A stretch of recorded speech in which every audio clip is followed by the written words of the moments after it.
오늘 주시는 하나님의 말씀은 신약성경 사도행전 28장 말씀입니다.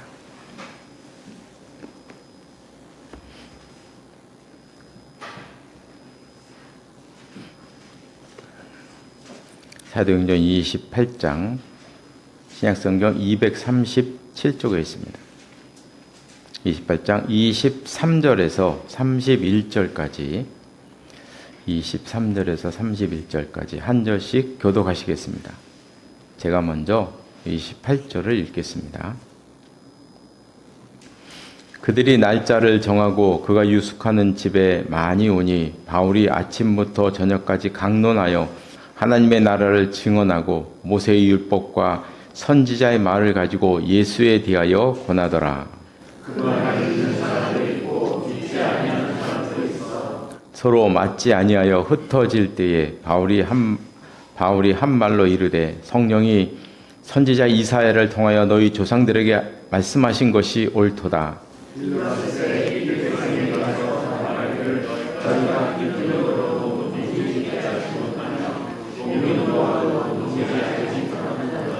이 백성들의 마음이 우둔하여져서 그 귀로는 둔하게 듣고 그 눈은 감았으니 이는 눈으로 보고 귀로 듣고 마음으로 깨달아 돌아오면 내가 고쳐줄까 함이라 하셨으니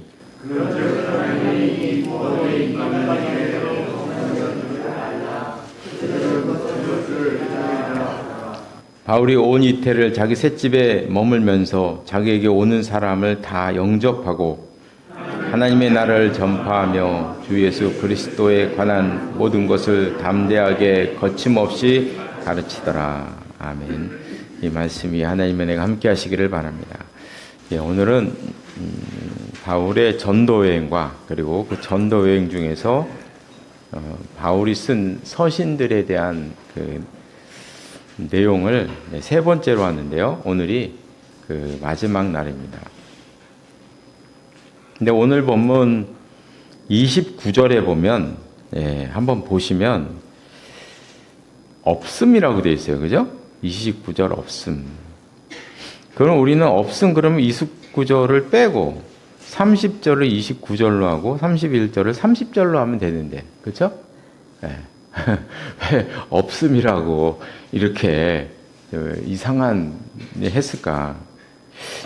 그 29절에 보면 일이라고 되어 있잖아요. 그죠? 그걸 저 밑에 내려가 보면 각 주에 일이라고 되어 있어요. 일이 나와요. 보면 어떤 사본에 29절 그가 이 말을 마칠 때에 유대인들이 서로 큰 쟁론하며 물러가더라가 있음. 이렇게 친절하게 나와 있습니다. 그래서 어떤 사본에는 요 29절이 있다는 것이죠. 그래서 그 내용이 있다는 거예요. 유대인들이 서로 큰 쟁론에 물러갔다는 내용이 있다는 거예요. 근데 이 사본에 있으면 넣으면 되는데 안 넣어요. 그렇죠? 없습니다. 왜냐하면 권위 없는 사본에 있기 때문에 그런 것입니다. 그러니까 권위라는 것은 이제 얼마나 오래됐느냐가 중요한 거거든요. 그래서 아주 오래된 사본에는 이 구절이 없는데 근데 그거보다 조금 더 후대의 사본에는 있다는 것이죠. 그러니까 추측하기로 후대 사람이 첨가한 것이다.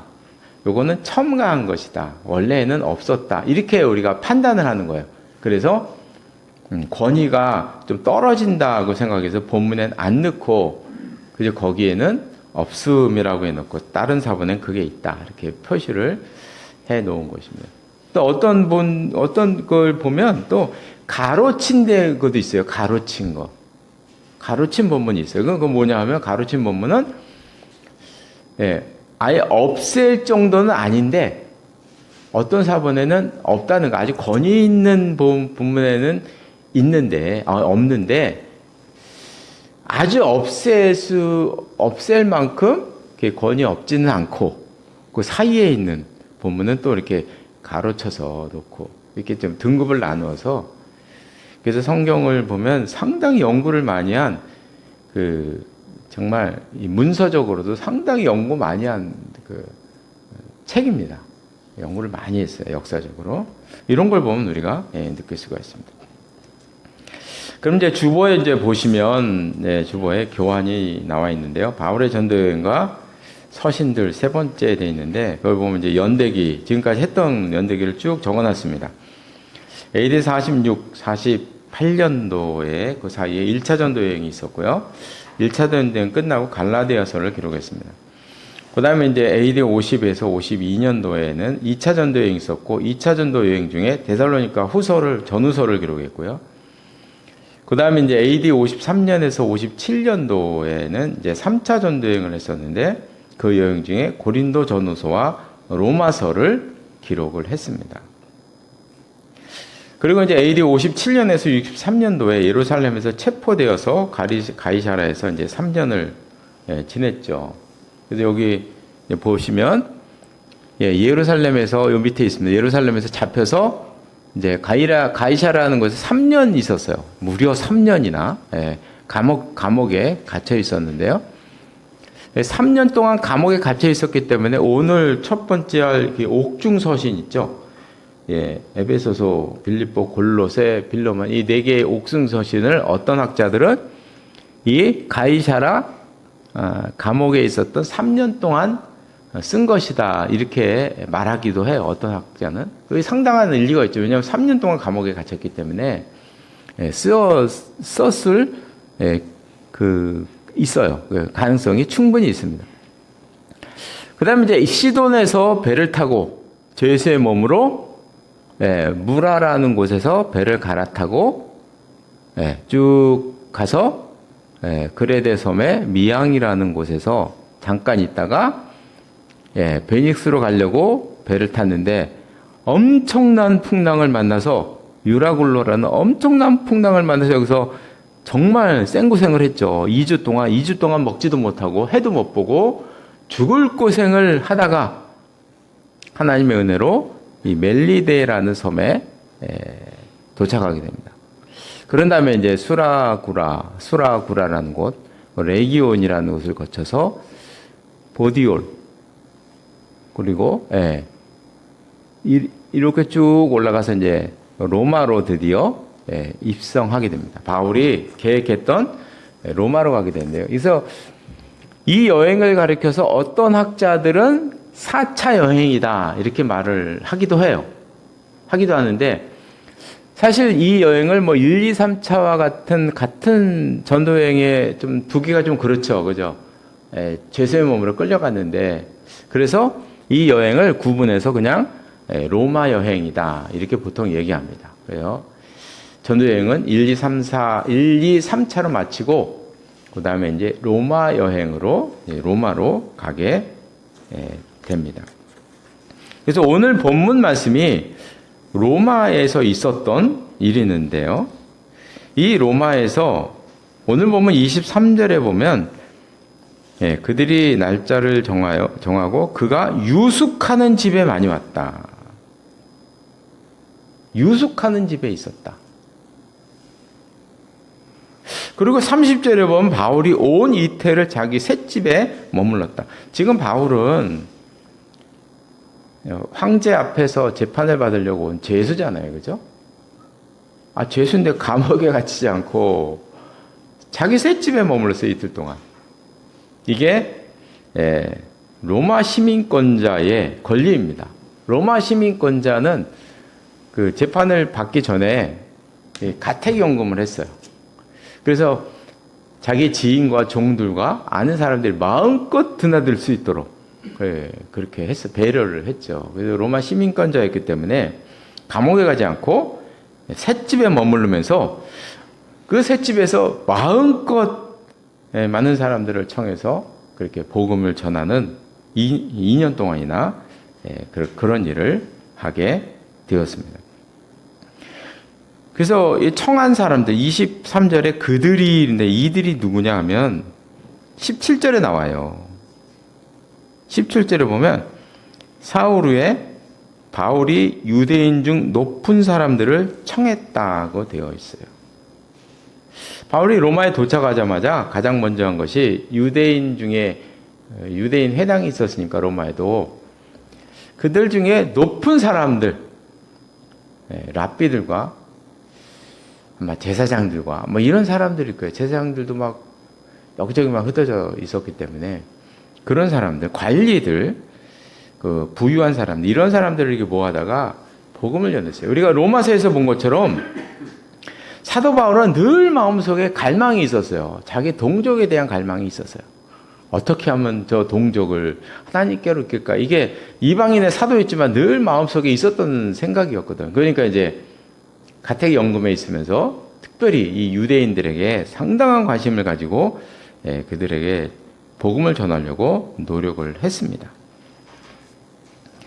그 다음에 이제 여기 나와 있는 것처럼 이제 옥중서신, 에베소서, 빌립보, 골로새서, 빌레몬서를 기록을 했는데요. 그 내용들을 잠깐씩 보도록 하겠습니다. 먼저 에베소서입니다. 309쪽에 있습니다. 서신의 내용 중요한 점들만 이렇게 간단하게 보고 넘어가도록 하겠습니다. 309쪽에 보면 에베소서가 나오는데요. 이 에베소서를 가리켜서 보통 이제 제목으로 정하기를 바울의 교회론이다 이렇게 말합니다. 주로 교회에 대한 얘기를, 물론 이제 여러 가지 많은 얘기를 했는데 그 중에서 제일 두드러진 것이 교회에 대한 내용이다. 그래서 바울의 교회론이다 이렇게 말을 하고 있습니다. 그 증거로 1, 2, 3장에 보면 맨 마지막 절에는 다 교회에 대한 얘기를 하고 있어요. 그래서 1장 23절에 보면 22절에도 나옵니다. 23절에 보면 교회는 그의 몸이니 만물 안에서 만물을 충만케 하시는 이에 충만함이다. 이렇게 나오고요. 2장 또 맨 끝에 보면 맨 끝에 2장 21절 22절에 보면 그의 안에서 건물마다 성구 연결하여 주 안에서 성전이 되어가고 너희도 성령 안에서 하나님이 거하실 처소가 되기 위하여 그리스도 예수 안에서 함께 지어져 가느니라. 교회론, 바울의 교회론. 바울의 교회는 우리들을 말하는 것이죠. 어떤 건물이 아니고 그거를 이곳에서 또 말씀하고 있고요. 3장 21절에도 보면 교회 안에서와 그리스도 예수 안에서 영광이 대대로 영원무궁하기를 원하노라. 그래서 매 장마다 모든 말씀을 이렇게 이어서 교회에 대한 말씀으로 이렇게 끝내고 있어요. 4장 이후에는 보통 이제 그리스도인들이 살아가야 할 덕목이나 이런 것을 이제 말씀을 하고 있는데요. 그래서 에베소에서 우리가 보는 거는 교회가 세상에 존재하는 이유가 무엇이냐, 그것을 말씀해 주고 있어요. 왜 교회라는 게 존재하느냐. 그러니까 교회의 사명이죠. 교회의 사명을 세 가지로 말씀하는데요. 먼저 2장 14절에 보면 13절, 14절, 15절, 그 16절 말씀이에요. 14절은 그는 우리의 화평이신지라 둘로 하나를 만드사 원수된 것 곧 중간에 막힌 담을 자기 육체로 하셨다. 그리고 16절에 보면 또 십자가로 이들을 한 몸으로 하나님과 화목하게 하셨다. 교회가 존재하는 첫 번째 이유는 하나님과 세상 사이에 화목을 이루는, 예수 그리스도의 화목을 이 세상에서 이루는 그 역할을 해야 한다는 것입니다. 이게 교회가 가질 첫 번째 존재 이유입니다. 하나님과 세상 사이에 막힌 담을 헐어라. 그것입니다. 두 번째는 이제 4장에 나와요. 4장의 제목이 성령이 하나 되게 하신 것이라 나와있죠. 4장 4절에 보면 몸이 하나요 성령도 한 분이시 이와 같이 너희가 부르심의 한 소망 안에서 부르심을 받았다. 주도 한 분이시요 믿음도 하나요 세례도 하나요 하나님도 한 분이시니. 이 말씀은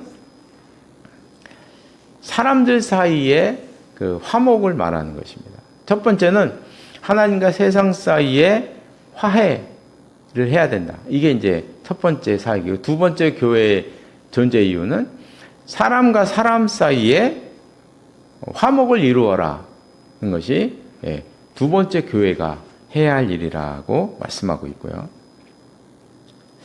세 번째는 두 번째의 연장선에 있는 말씀인데요. 3장 10절에 보면 특별히 이런 말씀이 나와요. 이는 이제 교회로 말미암아 하늘에 있는 통치자들과 권세자들에게 하나님의 각종 지혜를 알게 하려 하심이라. 통치자들에 대한 그런 이야기가 나와 있습니다. 그리고 14절에 보면 이러므로 내가 하늘과 땅에 있는 각 족속에게 이름을 주신 아버지 앞에 무릎을 꿇고 비노니라는 이제 말씀이 나오는데요. 세 번째 해야 될 교회의 사명은 민족과 민족 사이에 그리스도 안에서 화목을 이루어라는 것입니다. 이게 이제 대단히 중요한 이제 내용이죠. 이게 교회가 나갈 방향을 말씀하고 있어요. 에베소서에서. 첫 번째는 하나님과 세상 사이에 화목을 이루어라. 두 번째는 사람과 사람 사이에 화목을 이루어라. 마지막으로 민족과 민족 사이에 화목을 이루어라. 예수 그리스도 안에서. 이것이 이제 교회가 존재하는 이유입니다. 그래서 전에 이제 어느 책에 보니까 이런 말이 나와 있어서 제가 감동을 받았는데, 교회만이 세상의 희망입니다. 참, 교회만이 세상의 희망입니다. 이런 이제 글이 있더라고요. 그 이유는 세상을 화해시킬 곳은 교회밖에 없다는 거죠. 아무리 돌려봐도 교회밖에 없다는 거예요. 그거 뭐 기업이 하겠어요? 삼성이 하겠어요? 현대가 하겠어요? 애플이 하겠습니까? 그죠? 그 일을 정부가 할까요? 정부가 어떻게 합니까? 자기 이익을 위해서 사는 사람들이잖아요. 다 알고 보면. 그러니까 세상의 모든 조직들은 다 사실 이해관계가 얽혀져 있기 때문에, 이해관계가 다 얽혀져 있어서 스스로는 이렇게 화합할 수가 없어요. 구조상. 그게 안 되는 거예요. 우리가 지금까지 겪어봤죠. 안 되는 거잖아요. 그죠? 이것을 할 수 있는 곳은 이런 모든 것을 다 이해관계를 떠난 존재. 교회죠, 교회. 그래서 교회는 이해관계를 다 떠나야 합니다. 떠나지 않으면 이걸 이룰 수가 없어요. 그런데 한국교회는 지역에 묶여 있잖아요. 그렇죠? 그러니까 한국교회가 아직 잘하지 못한 가장 큰 이유 중에 하나, 다 지역에 얽매여 있어요. 그래서 더불어민주당하고 국민의힘에 그냥 교회가 이중대 역할, 보통 다 이중대 그러잖아요. 그죠? 이중대 역할하고 있잖아요, 지금요. 아니, 그래가지고 무슨 화해를 하고 화목을 합니까? 교회는 그걸 다 떠나야 되는 거예요, 다. 떠나야 돼요. 떠나지 않으면 그 이해관계에 들어가면 안 되는 거예요, 교회는. 화목을 이룰 수가 없어요. 자체가 안 되는 거예요, 이거는. 뛰어서 위에 있어야 되는데, 올라가 위에 있지는 못하고, 밑에서 그냥 편들어가지고 싸우니, 어떻게 하면 좋을까요, 그죠? 우리만이라도. 우리는 그걸 이제 좀 이렇게 벗어나서 볼 수 있는, 그게 교회가 존재하는 이유입니다. 교회가 그런 이해관계에서 벗어날 수 있는 우리가 되시기를 바랍니다. 에베소서는 교회론이고요. 그 다음에 빌립보서, 그 다음 에베소서 다음 빌립보서죠. 빌립보서는 기쁨의 서신이죠. 기뻐하라는 말씀을 많이 하시는 기쁨의 서신. 그래서 1장 18절 끝에 보니까 이로써 나는 기뻐하고 또한 기뻐하리라. 2장 18절에도 보면 이와 같이 너희도 기뻐하고 나와 함께 기뻐하라. 1장에서는 나는 기뻐한다. 2장에서는 너희도 같이 기뻐하자. 이 말씀이 위대한 거는 지금 바울은 감옥 안에 있잖아요. 그죠? 감옥 안에서 죽을 고생하고 있는 거잖아요.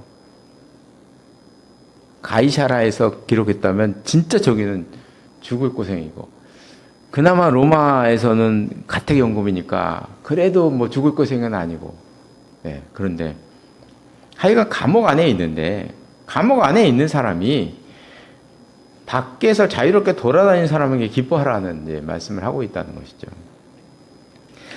근데 이렇게 기뻐하라는 기쁨의 서신을 보낸 이 빌립보 교회에 심각한 문제가 하나가 있었어요. 그게 이제 4장 2절에 나오는데, 다 끝에 나옵니다. 문제를 앞에서 계속 기뻐하라, 나를 닮아라, 이 말씀을 하시다가 본격적인 문제를 거론하죠. 4장 2절에 내가 유오디아를 권하고 순대를 권하노니 주 안에서 같은 마음을 품어라. 그래서 빌립보 교회의 문제는 유오디아와 순두계라는 두 여인 사이에 갈등이 있었다는 거죠.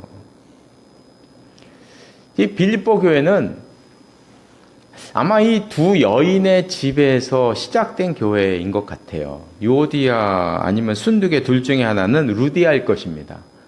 루디아일 거예요. 둘 중에 한 사람은 루디아일 거예요. 그러니까 두 여인의 그 집에서 시작된 그 교회거든요. 그런데 두 여인 사이에 갈등이 있었는데 바울에게 알려질 정도의 갈등이 있었다는 거죠. 저는 지금까지 교회 사역을 하면서 제일 제가 이해할 수가 없었던 것은 교회 안의 갈등이었어요. 참 그걸 제가 그 공부하기 전까지, 제가 개척하기 전까지 정말 이해를 못했어요. 아니, 교회는 다 같은 목적을 가진 사람들이고, 다 모든 교인들이 다 교회를 위해서 기도하고, 다 교회가 잘 되기를 바라는 사람들만 모였어요. 그렇지 않은 사람은 좀 본 적이 없어요, 교회 다니면서. 그런데 왜 갈등이 있지? 난 이해가 안 가는 그게. 부목사로서 사역을 하면서 그게 저는 이해가 안 갔어요. 이해가 안 갔는데 제가 이제 애니어그램을 공부하고 이런 공부를 하면서 제가 알게 됐죠. 아, 이거는 성격 차이구나. 한마디로 하면 성격 차이구나. 뭐 부부간에 싸우고자 하는 부부가 어디 있습니까? 성격 차이, 성향 차이에서 오는 것이다 하는 걸 제가 알게 되었는데요. 그 예가 사도행전 15장에 나온 바울과 바나바의 갈등이잖아요. 바울과 바나바가 마가라는 제자를 두고 데려가야 되냐 말아야, 2차 전도여행 때 데려가야 되냐 말아야 되냐, 이거 가지고 대판 싸우다가 갈라졌잖아요. 그죠? 그거 갖고 참, 아니, 두 어른이 별것도 아닌 문제 가지고 왜 싸우냐, 그냥 조용히 악수하고 헤어져야 되는데, 이런 얘기를 우리가 했었는데, 이건 누구의 잘못도 아니죠. 마가를 데려가도 되고 안 데려가도 되는 것입니다. 이거 누구의 잘못도 아니고 누구의 죄도 아니고 누구의 의견이 옳고 그러다는 게 아니에요. 데려가도 되고 안 데려가도 되는 것이죠. 뭐 중요한 문제도 아니잖아요. 두 어른에게. 뭐 그게 뭐 중요한 문제입니까? 이거는 성향 차이에서 오는 거죠. 바울은 일중심의 사람이라 일을 이루어야 되잖아요. 근데 마가는 몸이 약해요. 일을 이룰 수가 없어요. 그래서 마가를 사랑하지만 안 데려가는 게 낫겠다. 이거고, 바나바는 사람을 키우는 사람이에요. 사람에게 약한 사람이에요. 이분은 사람을 키워야 되고 사람에게 극진한 사랑을 베푸는 사람인데, 마가가 뭐 자기 조카이기도 하지만 조카이기 이전에 몸이 연약하잖아요. 근데 마음속에 열망이 있는 사람이니까 데려가고자 하는 것이죠. 성향의 차이입니다. 성향의 차이. 그래서 이런 성향에서 일어나는 이런 갈등들, 교회 안에서 일어나는 무수한 갈등들은 이건 십자가가 아니잖아요. 우리가 져야 십자가입니까? 십자가도 아닌 것 같고, 우리는 그러지 말아야 되겠다. 그래서 우리는 성품의 차이와 은사의 차이를 좀 이해하면서 인정하는 것이 중요하다 하는 것을 갈등 속에서 또 느껴지게 됩니다. 그 다음에 세 번째, 골로새서의 특징은 뭐냐면요, 바울이 세운 교회가 아니라는 게 특징이에요. 그래서 1장 7절에 보면, 골로새 1장 7절에 보면, 이와 같이 우리와 함께 종된 사랑하는 에바브라에게 너희가 배웠나니 그는 너희를 위한 그리스도의 신실한 일꾼이요 바울의 제자 에바브라가 세운 교회입니다. 그러니까 바울이 자기의 제자 에바브로가 세운 골로새의 교회가 1장 4절에 보면요, 놀라운 소식을 전해 왔어요. 이는 그리스도 예수 안에 너희의 믿음과 모든 성도에 대한 사랑을 들었다. 자기의 제자 에버브로가 세운 교회가 너무나 아름답게 성장하고 있다는 것을 들은 거예요, 바울이. 그래서 편지를 보내는 거죠. 마치 손자 교회를 보는 것처럼, 손자를 보는 것처럼 너무나 아끼고 기특한 마음이 가득한 마음으로 쓴 편지입니다. 그래서 이 골로새 교회는 어린 교회이기 때문에 1장부터 교리를 얘기해요, 주로. 기본 교리를 얘기하는데 1장에 주로 많이 나와요. 1장, 2장, 3장. 다 그 얘기예요, 다 그 얘기입니다. 그 얘기인데 1장 13절, 14절에 보면 그가 우리를 흑암의 권세에서 건져내사 그의 사랑의 아들의 나라로 옮기셨으니 그 아들 안에서 우리가 곧 속량 곧 죄사함을 얻었도다. 예수 그리스도를 통해서 죄사함을 얻었다는 말씀을 하시고요. 15절에 보면 그는 보이지 아니하는 하나님의 형상이시요 모든 피조물보다 먼저 나신 이시니 예수 그리스도는 먼저 나신 분이다. 모든 피조물보다. 그래서 이거를 가리켜서 신학적인 용어로 선제설이라고 말씀하고 있어요. 예수 그리스도는 선제하셨다. 먼저 계셨다. 그래서 선제설, 선제론을 말씀하고 있어요. 그 다음에 17절에도 보면 또한 그가 만물보다 먼저 계시고 만물이 그 안에 함께 선언이라. 그래서 세상 만물이 예수 그리스도 안에서 교통하고 있다는 말씀하시고 20절에 보면 그의 십자가의 피로 화평을 이루사 만물 곧 땅에 있는 것들이나 하늘에 있는 것들이 그로 말미암아 자기와 화목하게 되기를 기뻐하셨다. 예수 그리스도를 통해서 세상의 화평과 화목이 이루었다고 말씀을 하십니다. 그래서 내용을 쭉 보시면요. 2장도 그렇고 3장도 그렇고 지금 어린 이 골로새 교회에게 딱 한 가지만 얘기하십니다. 예수 그리스도만 얘기하고 있어요. 그래서 골로새서를 가리켜서 바울의 그리스도론이다. 기독론이다. 그렇게 말을 하고 있어요. 지금 골로새 교회는 어린 교회잖아요. 그죠? 이제 막 그냥 제자에 의해서 생겨난 교회니까 바울은 가장 기본적이고 중요한 교리를 말씀하는데 그것이 바로 예수 그리스도입니다. 기독교 교리의 모든 중심은 예수 그리스도죠. 그래서 이거를 알기 때문에 이단들은 꼭 예수 그리스도를 건드리잖아요. 예수 그리스도를 건들지 않으면 자기가 들어갈 자리가 없기 때문에 늘 이단들은 예수 그리스도를 건드리는 거예요. 신천지도 건들고 문선명이도 건들고 정명석이도 건들고 다 건드리는 거예요. 이렇게 건드려서 틈새가 보이면 들어가려고 이렇게 하는 것이죠. 그래서 우리가 항상 이단을 넘기 위해서는 예수 그리스도를 정확하게 알아야 한다는 것입니다. 마지막 이제 빌레몬서는 좀 저 뒤에 나와요. 뒤에 나오는 350쪽에 나옵니다. 350쪽에 보면 바울 서신의 마지막에 있죠. 빌레몬서가 나옵니다. 빌레몬서가 이거는 빌레몬이라고 하는 한 사람에게 쓴 편지입니다. 편지인데 10절에 보면 빌레몬서 10절에 보면요.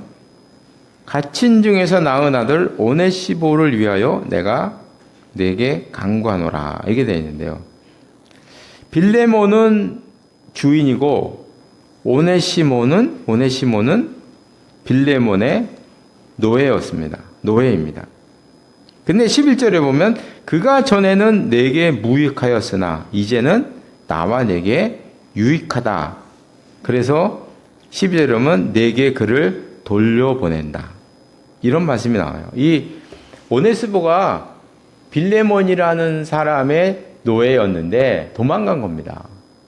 무슨 일인지 모르게 도망갔어요.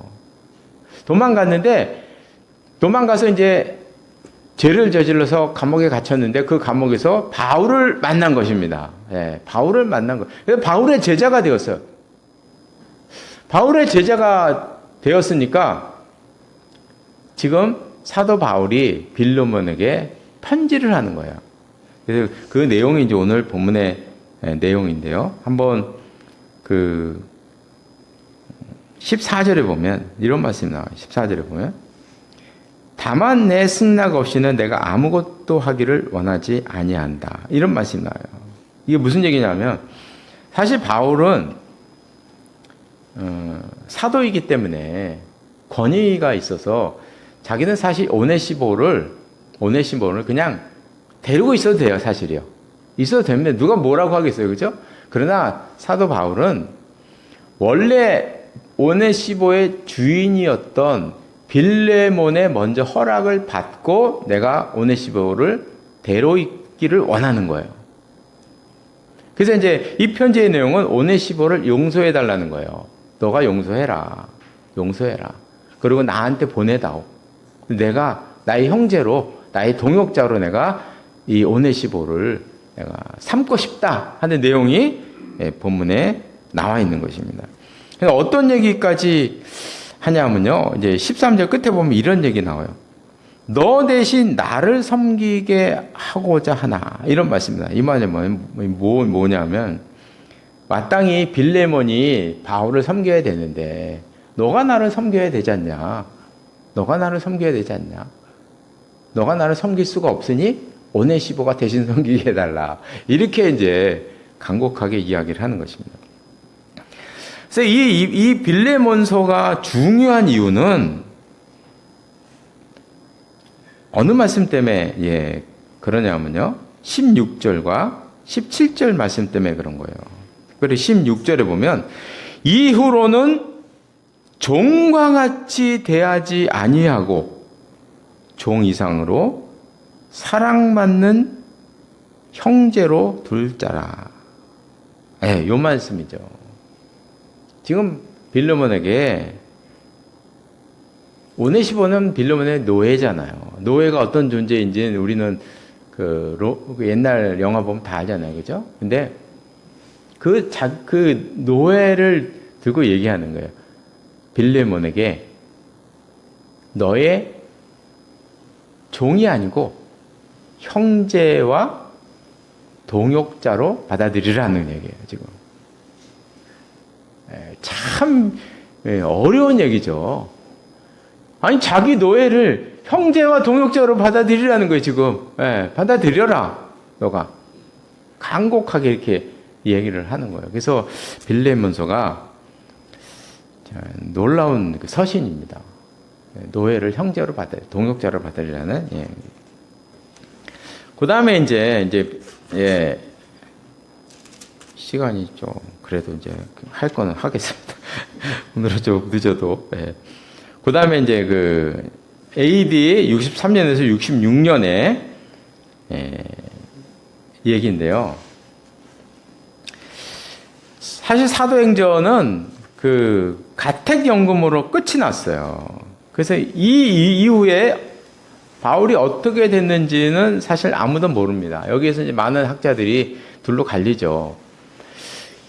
이것을 끝으로 바울이 순교를 당했을 것이다. 이렇게 말하는 학자들도 있고, 어떤 학자들은 아니다. 이거로 끝난 게 아니고 풀려났다가 바울이 그렇게 갈망했던 4차 전도회 스페인까지 가는 여행을 한 다음에 순교를 했다. 이 두 가지 의견으로 나뉘고 있어요. 근데 이제 많은 사람들이 바울이 4차 전도 여행을 했다고 이렇게 예상을 하고 있어요. 이게 4차 전도 여행의 예상도입니다. 왜냐하면 바울이 가택연금에 갇혀 있었잖아요. 그죠? 근데 그 사형수에게는 항상 사형수만 따로 수용하는 감옥이 있었다 그래요. 그래서 사도 바울은 사형수만 있었던 감옥에 들어간 것이 아니라 가택연금에 있었기 때문에 사형당하지 않았다는 거예요. 이때는 풀려났다는 거예요.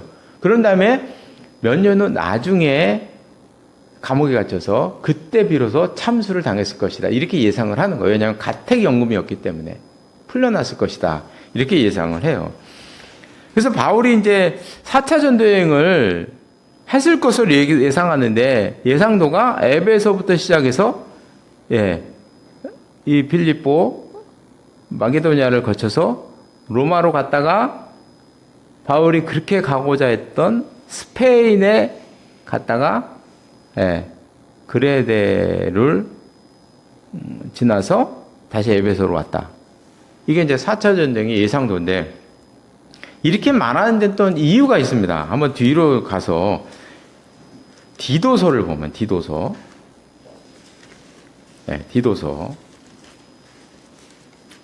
어디냐면요 348쪽에 있습니다. 오늘 왔다 갔다 해서 그런데요.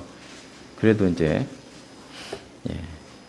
이 서신들을 보면 디모데 전후서는 바울의 마지막 서신이에요. 끝에 썼어요. 근데 디모데 전후서 옥중 서신 이후에 기록된 디모데 전후서를 보면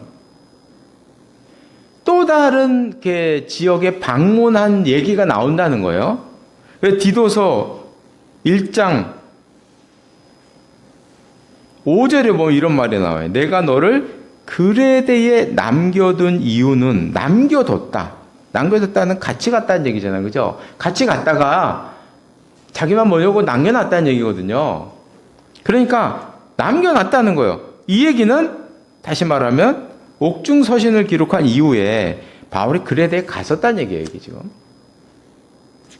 그레데가 어디 있나요? 여기 있잖아요. 그죠? 그레데 여기 있잖아요.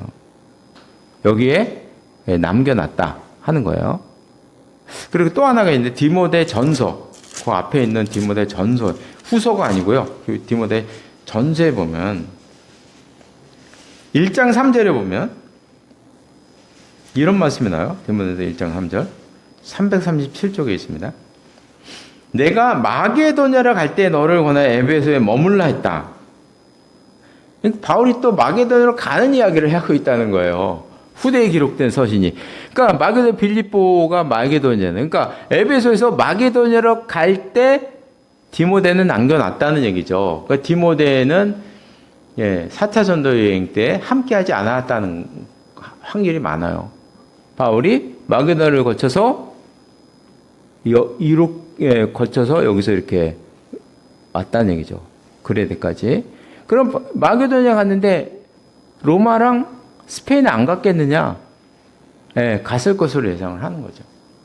그래서 4차 전도여행을 그림을 그리면 이렇게 됩니다. 그리고 이제 디모데 전서의 내용을 보면은 디모데 전서와 디모데 전후서와 디도서를 우리는 목회 서신이라고 얘기를 하고 있어요.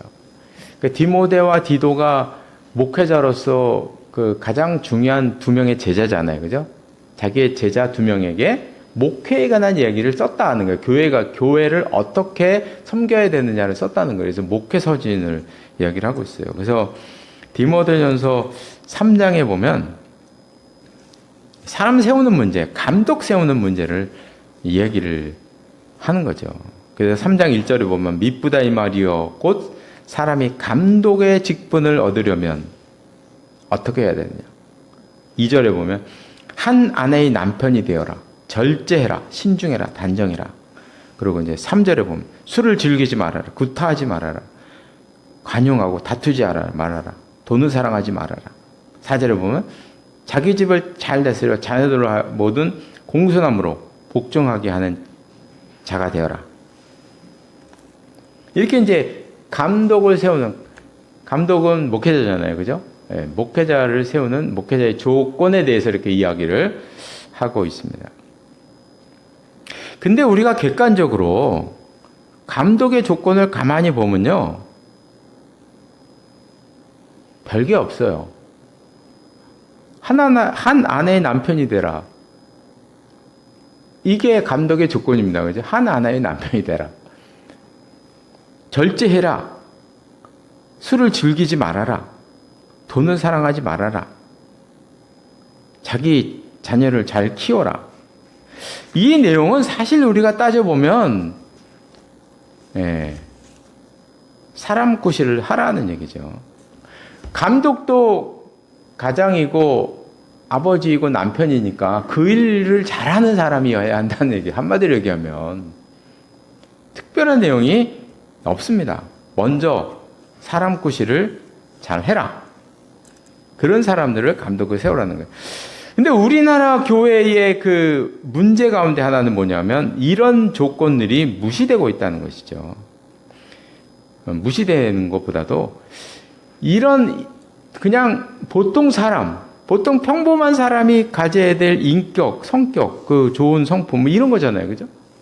네. 이런 기본을 얘기를 하고 있어요. 그런데 이런 조건들보다 한국 교회는 이거보다 높게 생각하는 조건이 하나가 더 있어요. 거기서 문제가 나요. 뛰어난 영성이 있어야 한다. 목회자의 첫 번째 조건을 한국교회는 뛰어난 영성으로 생각하고 있다는 거예요. 그리고 뭐 철저한 사명의식 뭐 이런 거. 무슨 계시를 받는 거 뭐 이런 거 있잖아요. 네. 그런 것들을 이것보다 더 우선으로 생각하고 있다는 것이 문제예요. 여기서 많은 문제들이 파생하고 있는 것입니다. 성경의 감독의 조건은요, 그냥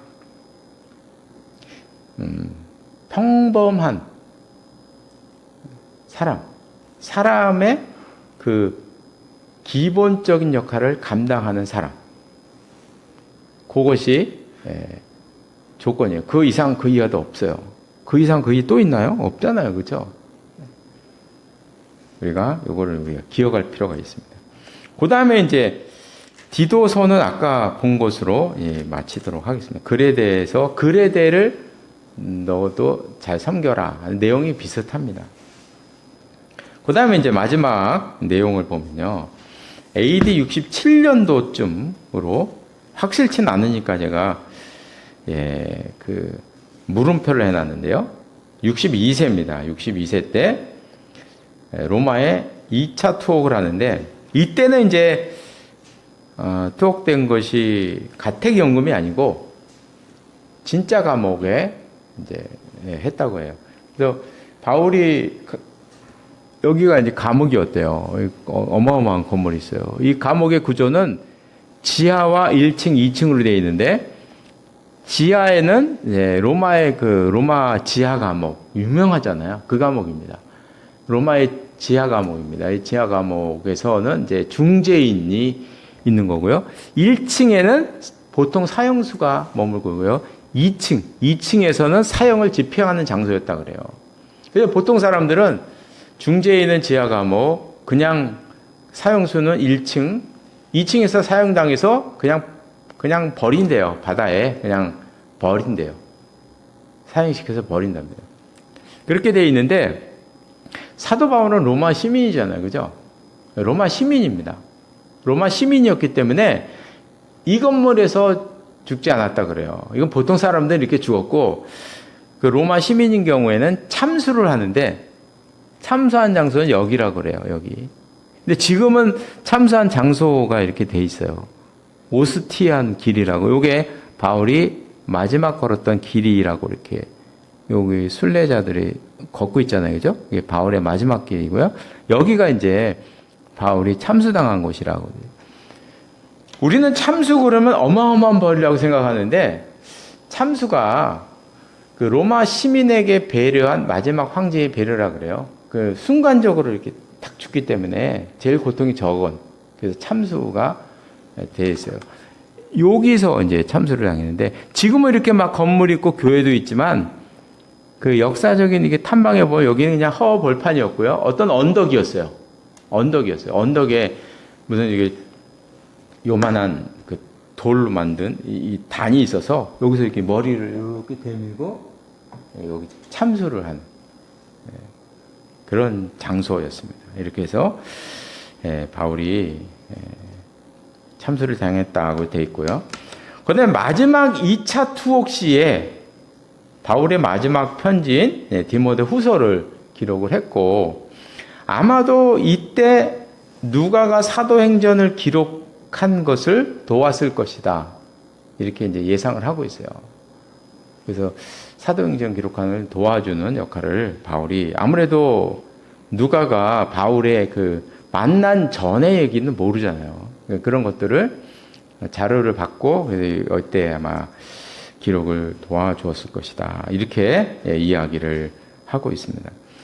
그래서 디모데 후서를 보면 바울의 마지막 편지이기 때문에 바울의 말년의 모습이 잘 기록되어 있어요. 그래서 바울의 말년은 한마디로 말하면 쓸쓸 그 자체입니다. 지금 네로 황제가 엄청난 핍박을 가했잖아요. 자기가 로마에 불을 피워놓고 화재를 일어놓고 이 그리스도인들에게 다 뒤집어 씌워가지고 잡아가지고 막 죽이던 그런 때였거든요. 쓸쓸했는데 먼저 1장 15절에 보면 이런 말씀이 나와요. 디모데 후서 1장 15절.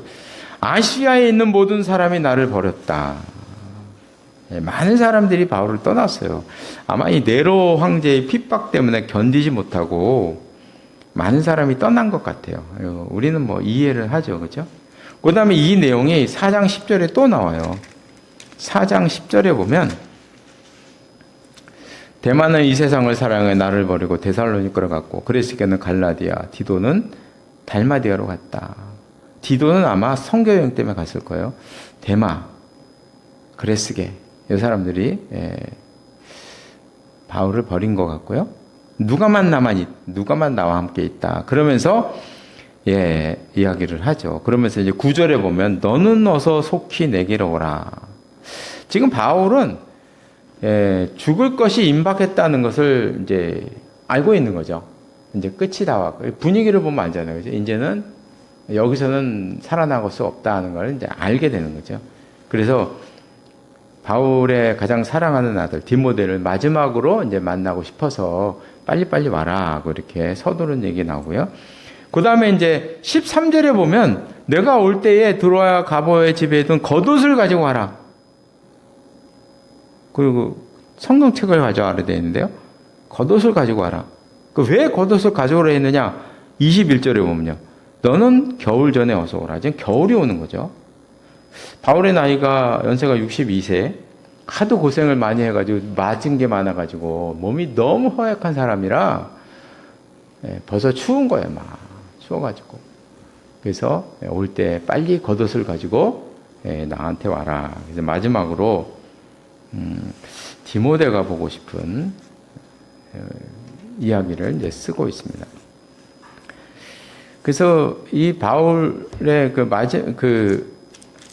바울의 인생을 대변하는 말씀이 디모데후서 4장에 나오죠. 마지막 편지 마지막에 4장 7절과 8절에 보면 위대한 바울의 마지막 신앙 고백이 나옵니다. 그래서 7절, 8절 말씀을 우리가 다 함께 읽고 이제 마치도록 하겠는데요. 다 함께 읽겠습니다. 나는 선한 싸움을 싸우고 나의 달려갈 길을 마치고 믿음을 지켰으니 이제후로는 나를 위하여 의의 면류관이 예비되었으므로 주 곧 의로운 재판장이 그날에 내게 주실 것이며 내게만 아니라 주의 나타나심을 사모하는 모든 자에게 있니라. 6절에 보면 전제와 같이 내가 벌써 부어지고 나의 떠날 시각이 가까웠도다. 그러면서 이 마지막 편지를 보면 정말 바울의 말년이 너무나 위대한 업적을 쌓았음에도 불구하고 말년은 너무 쓸쓸했어요. 외롭고 쓸쓸하고 말할 수 없이 죽음에 다가오고 있는 고통을 느끼는 게 얼마나 힘들었겠어요. 그죠? 근데 그걸 다 감내하면서 믿음으로 이겼던 바울의 모습을 보게 됩니다. 그래서 우리들도 바울의 글쎄 우리가 발뒤꿈치를 따라갈 수 있을지 없을지 모르겠지만 이런 바울의 마음을 우리도 간직하는 우리 모두가 되시기를 바랍니다. 기도하시겠습니다. 하나님 아버지, 우리가 바울의 마지막 여정을 살펴보았습니다. 정말 위대하고 엄청난 업적을 남긴 바울이지만 그 마지막은 너무나 쓸쓸했고 마지막으로 믿음의 아들 디모데를 보고 싶어하는 그저 우리와 비슷한 그런 한 남자의 모습을 보게 됩니다. 하나님 기도하는 것은 저희들 함께 해주셔서 바울의 이와 같은 그 마음, 끝까지 마음에 간직했던 그 믿음의 마음을 우리도 간직하며 살아가는 저희들 될 수 있도록 인도하여 주시옵소서. 예수님의 이름으로 기도드리옵나이다. 아멘.